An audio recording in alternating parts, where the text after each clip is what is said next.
There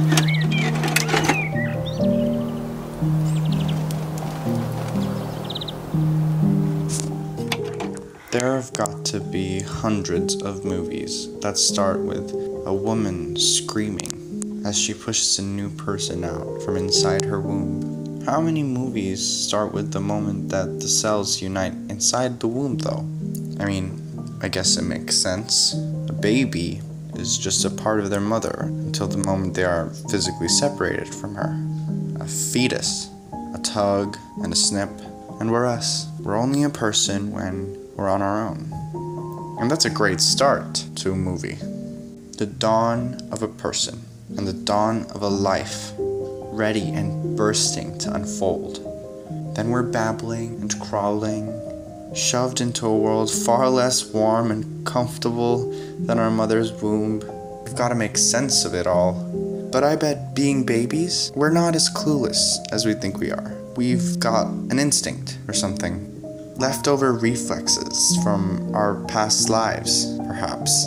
Something that makes us know we've got to go on. To think, the moment that we were born, we were already designed to survive, to thrive in this world.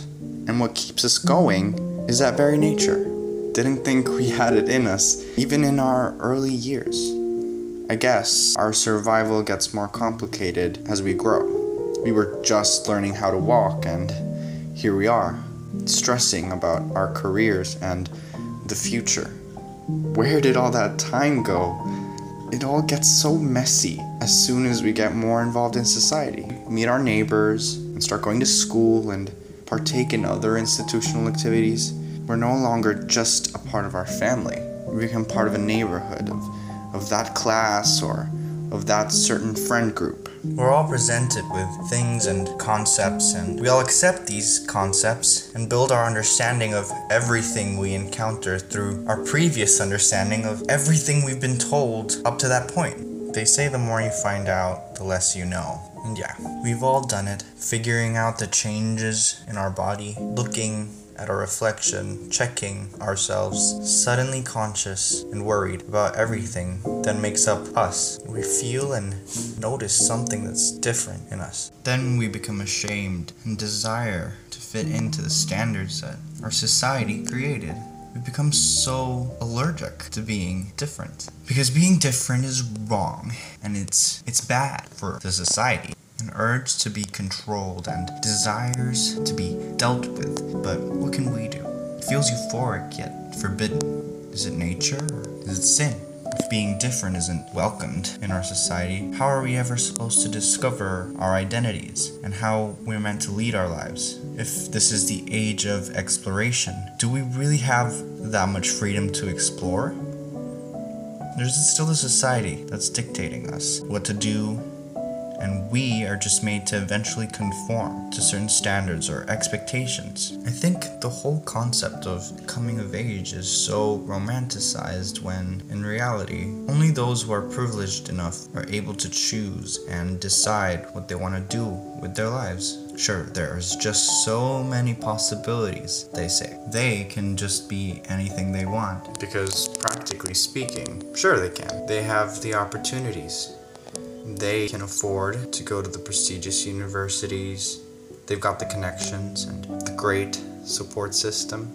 It's such a thrill to discover what's to unfold in their lives. But some of us don't get that much of a choice. Instead of possibilities, we have limitations. And we can only do so much. It is unfair, really. And maybe because I was built to do things by myself and not to ask too much from my parents, that I learned to be independent. Everything has to be reasonable and practical. That could be ideal, being independent at this age. But I just kind of wish I was still guided through it all, throughout the course of my life, and not just have them meet me where my successes and failures are at. I wish I could have been welcomed with warmth and affection. I've always thought that a parent's love is the most powerful thing, and the most powerful thing to lack.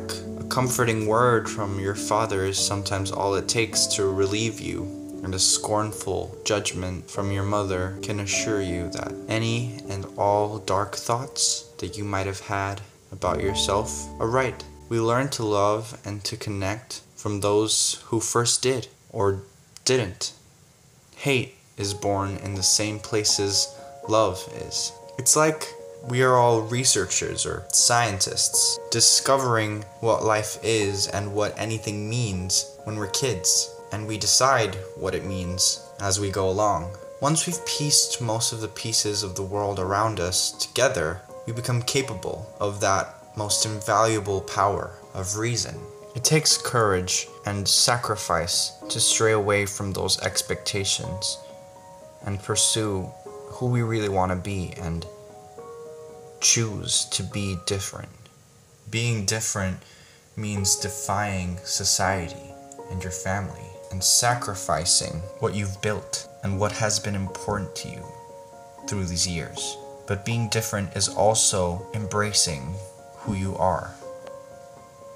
I guess that's a great start to change, to give ourselves and the other incoming adults genuine freedom to choose for ourselves and to be different from one another and from everyone else. We are the main characters in the films of our lives. We are not just side characters who have things happen to them. No, we each have a choice in the way this film goes. With the right start, each of us gets to make this story our own.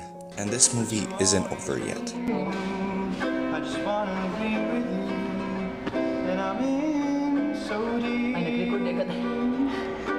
Nakita na ko. You know I'm such a fool for you.